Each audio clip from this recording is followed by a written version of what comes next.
Super Hits 93.5 Red FM. Good morning. Number one, it is another fabulous morning. और आज 14 तारीख से लेकर यानी कि 14th of April से 20th April तक हमारी फायर ब्रिगेड जो है मना रही है फायर सर्विस वीक। और आज इसी के चलते मेरे साथ I am very proud to say the chief fire officer हमारे मुंबई के हेमंत परब सर हैं। Ladies and gentleman, make some noise. Thank you. Hemant Parab ji के 33 years of experience है फायर डिपार्टमेंट में and he has won numerous awards including the gallantry award. And आज ये मेरे सामने अपने यूनिफॉर्म में बैठे हुए हैं, which is a very smart uniform by the way sir. Thank you thank you so much. मुझे से लगता है कि आग को कोई भी चीज जब तक हमारे साथ ना हो हमें लगता है नहीं होगा। हाल ही में जब इंडिया और पाकिस्तान की क्रिकेट मैच खेली जा रही थी सम टाइम बैक, मेरे दोस्त के घर पे आग लग गई। The fire brigade was there, ये बैंड्रा की बात है। और जब मैं वहाँ से गुजरी मुझे पता नहीं था मेरे दोस्त का घर है, but when I figured it out I was like इसके घर पे कैसे आग लग गई। And like you said it was an electrical fire. So like you said सबसे ज्यादा घरों में आग इलेक्ट्रिसिटी के फायर्स की वजह से लगती है। ये कैसे होता है, अचानक से कैसे हो जाता है? नहीं, ये अचानक से होता नहीं है, उसमें इंडिकेशन होते हैं लेकिन हम ध्यान देते नहीं हैं। कहीं कभार लाइट फ्लक्चुएशन होती है, कहीं कभार आपको स्पार्किंग दिखते हैं, लेकिन वहाँ पर अगर तुरंत उसके ऊपर कोई कार्रवाई नहीं की गई तो ये शॉर्ट सर्किट होने की वजह से आग लग जाती है। और शॉर्ट सर्किट होने के बाद अगर वहाँ पर कंबस्टिबल मटेरियल ज़्यादा हो, जैसे आजकल इंटीरियर्स में यूज़ करते हैं, वुडन मटेरियल यूज़ करते हैं, वुडन आर्टिकल्स ज़्यादा यूज़ होता है, वुडन पैनलिंग किया जाता है, तो इसी वजह से अंगार फैलने को वहाँ पर ज़्यादा चांसेस होते हैं। और फिर इस तरह से अंगार फैलती है और वो फिर सिर्फ वो रूम में नहीं होते हुए पूरे बिल्डिंग ऑक्यूपेंट को उसका इफेक्ट होता है। तो आप मुझे बता रहे थे कि आग लगती है अपने घर में तो पहले यू आर ओवरवेल्म्ड, आप you can't believe what is going on. Also I remember एक साल की पहले की बात है, एक बच्चे ने लोगों को बताया था इस बिल्डिंग में कि आग के वक्त क्या करना चाहिए, because they have better memories than us. Yes, ये बहुत ज़रूरी है। ये जानकारी हर किसी को होने जानकारी ज़रूरी है, क्योंकि आग लगने के बाद हम नहीं सोच सकते कि क्या करना है।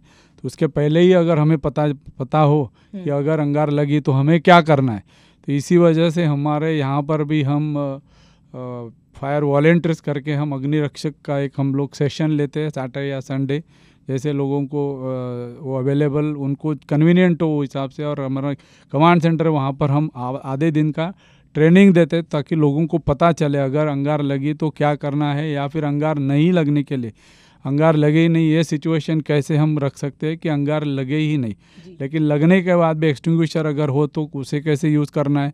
अगर अंगार लगा है तो स्विचेस किस तरह से उसको हमें इलेक्ट्रिकल स्विचेस है तो कैसे ऑफ करके फिर पानी का इस्तेमाल करना है, या फिर सैंड हो तो सैंड का इस्तेमाल करना है। इस तरह से ट्रेनिंग दिया जाता है। या फिर फायर ब्रिगेड आने के बाद फायर ब्रिगेड को किस तरह से हम इन्फॉर्म कर सकते हैं, और फायर ब्रिगेड को आने के बाद किस तरह से उनको हेल्प कर सकते हैं, इस तरह का ट्रेनिंग। या फिर धुआं हो गया हो तो उसमें हम फंसे हो तो किस तरह से हम सेल्फ रेस्क्यू कर सके, इस तरह का ट्रेनिंग उनको प्रैक्टिकल ट्रेनिंग ये सेशन में दिया जाता है। इसमें एक्सटिंग्विशर का भी इस्तेमाल किस तरह से किया जाता है ये भी ट्रेनिंग दिया जाता है, ताकि अगर आप देखें तो जो अंगार लगती है वो स्पार्क या छोटी छोटी चीज़ों से होती है, लेकिन जैसे मैंने बताया वहाँ पर अगर जलने की चीज़ें ज़्यादा हो तो वो फैल जाती है। इस वक्त अगर हम वहाँ पर रहे और एक्सटिंग्विशर हमारे पास हो तो उसका हम इस्तेमाल करके उसको तुरंत बुझा सकते हैं। तो इस तरह से ट्रेनिंग देने से यही उसका फ़ायदा होता है कि वहाँ पर अंगार शुरू हुई हो तो उसको तुरंत हम उस पर अमल करें तो उसको हम बुझा सकते हैं। जी सर, आप लोगों को इस वक्त कुछ प्रैक्टिकल टिप्स बताना चाहेंगे? What can they do, like what are the few things you absolutely do अगर आप घर में एंटर हुए हो एंड आग लगती है, क्योंकि बहुत जल्दी फैलती है आग नो? यस, अंगार उसके फैलने की भी वजह होती है। वहाँ पर अगर कंबस्टिबल हो तो वहाँ पे धुआं ज़्यादा हो जाता है, जलती नहीं है तो चीज़ें उसमें से धुआं निकलता है। धुआं निकलने के बाद बड़ी जो चीज़ होती है सबसे खास ये वहाँ बात रहती है कि धुआं ज़्यादा होने से हमको सामने क्या है यही दिखता नहीं है, तो वो बड़ी परेशानी होती है। तो इस वक्त हर एक अगर ऐसे इस तरह से धुआं हो तो हमें क्रॉल करके चलना है। तो उससे क्या होता है कि हमें जो ब्रीदेबल ऑक्सीजन है वो हमको लोअर लेवल, क्योंकि धुआं ये ऊपर की तरफ जाता है और वो नीचे लेवल पर रहने से हमें ब्रीदिंग के लिए ऑक्सीजन मिलती है। और जितना ऑक्सीजन आपको मिले उतने आप सोच सकते हैं और हम खुद को कैसे एस्केप करें इस बारे में हम सोचते हैं। अगर हम ऊपर खड़े होके जाएंगे तो वो जितना स्मोक इनहेल करेंगे उतना हमारे लिए डिफ़िकल्टी होगा। इसकी वजह से ये ट्रेनिंग इसी तरह से अगर होता है तो क्रॉल करके चलना है, या फिर वेट क्लॉथ हो तो वेट क्लॉथ मुंह के ऊपर रखना है। ये छोटी छोटी चीज़ें होती है, उसको अगर हम उस तरह से उस वक्त उसका उपयोग करें तो उससे बहुत हमें फ़ायदा खुद को हो सकता है।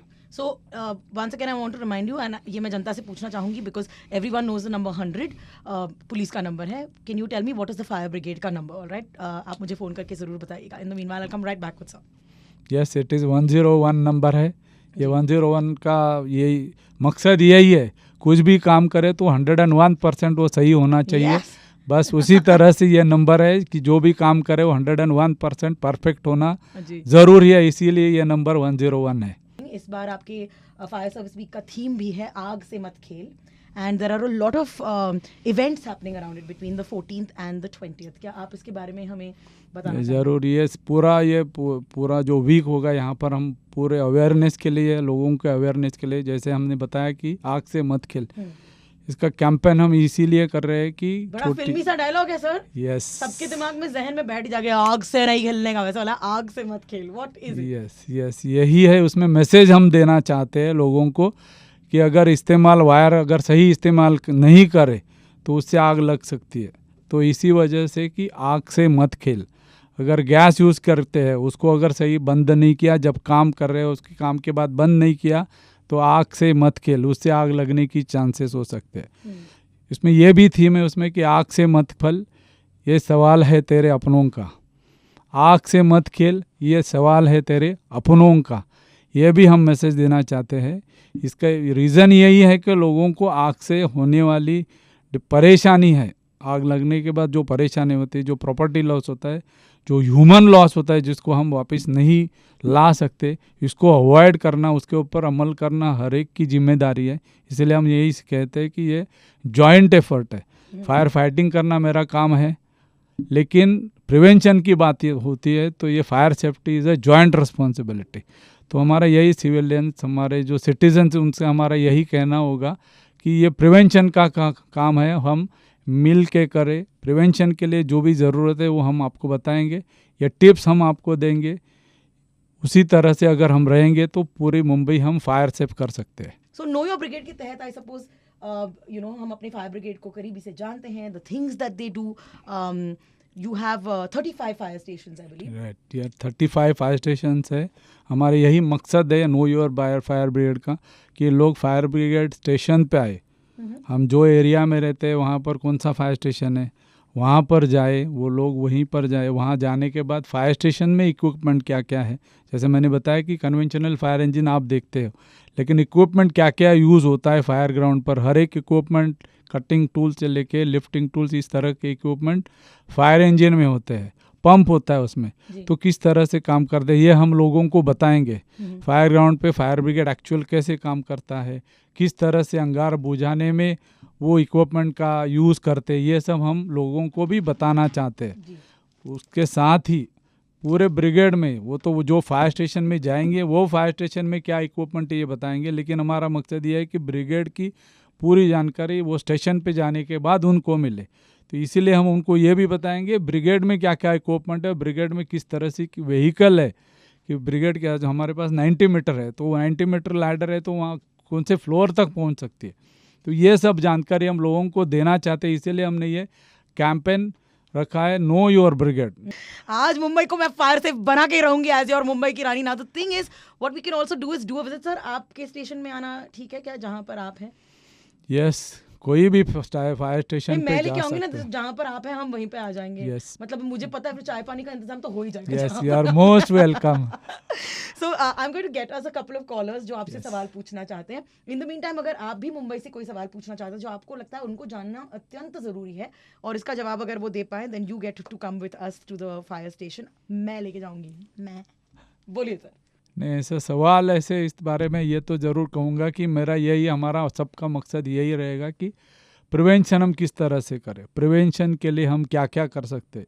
बस प्रिवेंशन पर ध्यान देना ज़्यादा ज़रूरी है, ताकि इस तरह की सिचुएशन हम नहीं होने दें। और इस तरह की जैसे भी अगर सिचुएशन आती है तो उसके ऊपर हम कैसे अमल करें, इस बारे में अगर हम हर सिटीजन इसके बारे में जानकारी ले तो ये हम सभी के लिए वो बहुत आसान हो जाएगा। 3 तरीके बताइए जिससे हम फायर को प्रिवेंट ही कर सकते हैं अपने घरों में ना होने से। यस, इसको प्रिवेंट करने के लिए हमें यही देखना है, जैसे मैंने बताया, ज़्यादा से जो अंगार लगने के चांसेस होते हुए electrical 75 to 80% chances electrical spark से ही होते हैं। ISMR के इक्विपमेंट अगर यूज़ करते हैं, इसको इलेक्ट्रिकल ऑडिट करा के लेते हैं, तो इस तरह की घटनाएं होने की आशंका जो है हम खुद ही कम कर लेते हैं। जैसे मानो गैस यूज़ कर रहे हैं घर में, अगर लीकेज हुआ है तो लीकेज हुआ तो क्या करना है, अगर पहला वेंटिलेशन कर लीजिए। कोई भी इलेक्ट्रिकल स्विच को हमें हाथ नहीं लगाना है। अगर हो सके तो उसका मेन वॉल बंद करना है। अगर हो सके तो सिलेंडर निकाल के उसको ओपन एयर में रखना है। हेलो सर, मेरा नाम अशफाक है। मैंने अभी एक गारमेंट की कंपनी खोली है और मैं अपने कारीगरों की सेफ्टी के लिए सब कुछ करने के लिए रेडी हूँ।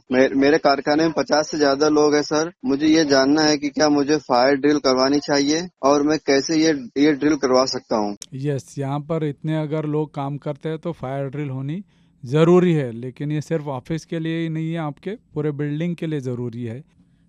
इसके लिए फायर ब्रिगेड को बुलाना ज़रूरी है?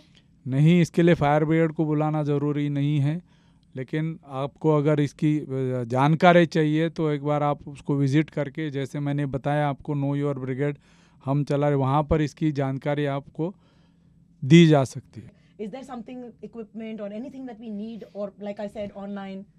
नहीं, with the equipment what is available in the world is with us. So equipment, even manpower is also well trained. Everyone undergoes training, 6 month training after recruitment. So everyone, and it is a continuous process. If you see at each fire station, you will find every day they are doing drill practices, parade. It's a daily routine practice and it's a daily thing that they have to undergo. Hello sir, मेरा नाम फ़िज़ा शेख है। मैं primary school में teacher हूँ। Sir, मैं अपने student को कैसे और क्या एक्टिविटी करा सकती हूँ ताकि वो सेफ्टी प्रिकॉशन भी सीख जाएं और साथ ही साथ उन्हें मज़ा भी आए? नहीं, बच्चों के लिए अभी कौन से प्राइमरी या सेकेंडरी, क्योंकि जनरली हमारे फायर स्टेशन पे विज़िट के लिए आते हैं बच्चे। जनरली जो प्राइमरी होते हैं उनको हम अलग अलग इक्विपमेंट बताते हैं, जो इक्विपमेंट फायर ब्रिगेड के पास अवेलेबल है, और जो एल्डर्स है सेकेंडरी, उनको प्रिवेंशन के बारे में बताया जाता है। गुड आफ्टरनून सर, मेरा नाम प्रतीक है। मैं इस साल ग्रेजुएट हो गया हूँ। मैंने ग्रेजुएशन केमिस्ट्री से किया है। सर, मेरा ड्रीम है कि मैं फायर ब्रिगेड ऑफिसर बनूं। सर प्लीज मुझे बताइए फायर ब्रिगेड ऑफिसर बनने के लिए क्या करना पड़ेगा। ड्रीम ऐसे होता है, लेकिन जो ट्रेनिंग और ये सब यहाँ पर जो प्रोसीजर उसके बाद ही बन सकते हैं, या फिर रिक्रूट किए जाते हैं। अगर हमारे यहाँ पर ऑफिसर के लिए असिस्टेंट स्टेशन ऑफिसर एक कैडर है, एंट्री पोस्ट है, उसके लिए केमिस्ट्री BSc विद केमिस्ट्री होना ज़रूरी है। और उसके बाद हमारी जो फिजिकल ग्राउंड टेस्ट होती है, एकेडमिक क्वालिफिकेशन, लेकिन इसके बारे में जब भी रिक्रूटमेंट होती है तो उसके बारे में ऐड आती है, ऐड में सब ये दिया जाता है। और उसके बाद ऐड के बाद फिजिकल ग्राउंड टेस्ट होती है, जैसे फर्स्ट फ्लोर से जंप करना, रनिंग करना, क्या हेवी ऑब्जेक्ट लेके दौड़ना, पुलअप्स, और ये सब उसके बाद ही कोई एंटर, उसमें सब कंप्लीट करने के बाद ही मेरिट पर उनको रिक्रूट किया जाता है, और उसके बाद 6 मंथ्स का इंटरनल इन हाउस ट्रेनिंग दिया जाता है। Tell us about the cycle rally. ये साइकिल रैली हमने इस बार सोचा इसी वजह से है कि लोगों के बीच जाए, और साइकिल रैली इसीलिए हमने इस तरह से तय किया कि 101 जो नंबर है, तो 101 किलोमीटर पूरे हमारे मुंबई में 35 फायर स्टेशन है, उसमें से 24 to 25 फायर स्टेशन पे ये साइकिल रैली घूमेगी। और सुबह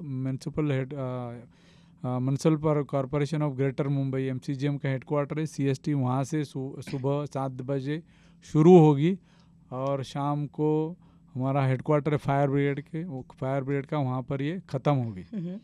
और ये करते वक्त मैसेज भी हम लोगों को देना चाहते हैं, प्रिवेंशन। हर बार मैं यही बता रहा हूँ कि प्रिवेंशन कैसे करें, फायर न लगे, इस तरह की सिचुएशन हम कैसे करें, इस तरह के मैसेज भी उस रैली में दिए जाएंगे। ओके, और ये 17 तारीख संडे को होगा, और आम आदमी इसमें पार्टिसिपेट कर सकता है। पीपल हु आर लिसनिंग, अगर उनको पार्टिसिपेट करना है तो वो क्या करें? यस, वो भी पार्टिसिपेट कर सकते हैं। साइकिलिंग में उनको अगर पार्टिसिपेट करना है तो वो भी इनके साथ चल सकते हैं। और ये हमारे फायर सेफ्टी ऑफिसर्स के साथ होगा। ये हमारे फायर ऑफिसर्स है और फायरमैन जो है वो इसमें इन्वॉल्व सब इसमें पार्टिसिपेट करने।